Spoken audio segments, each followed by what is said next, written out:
ሰው የሰው ክብሩ ልብሱ አይደለም። የሰው ክብሩ ሹመቱ አይደለም። የሰው ክብሩ እድሜው አይደለም። የሰው ክብሩ ዕውቀቱ አይደለም። የሰው ክብሩ ሀብቱ አይደለም። ኢትፍርሆ ለሰብእ ይብዕል ብሏል ቅዱስ ዳዊት። ሰው ባለጸጋ ቢሆን አትፍራው። ሀብቱ አይደለም የሰው ክብሩ፣ ወገኖቹ አይደለም፣ ቤቱ አይደለም።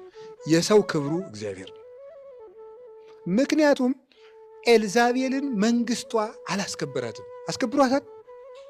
ወርቁ አስከብሯታል። ዘውዱ አስከብሯታል። ተጎትታ በመስኮት ሙታ ደሟን ውሻ ሲልሰው መንበሩ አስከበራት። በወርቅ ጫማዋ ምድርን ለመረገጥ ትጸየፍ የነበረችውን ሰው ተጸይፏት ደሟን ውሻ ጎዳና ላይ ሲልሰው ወርቁ አስከበራት? የለም። መናኛ ቀሚስ ይለብስ የነበረው ኤልያስሳ ማን አስከበረው? እግዚአብሔር አከበረው። ነጥቆ ወደ ሰማይ ወሰደው።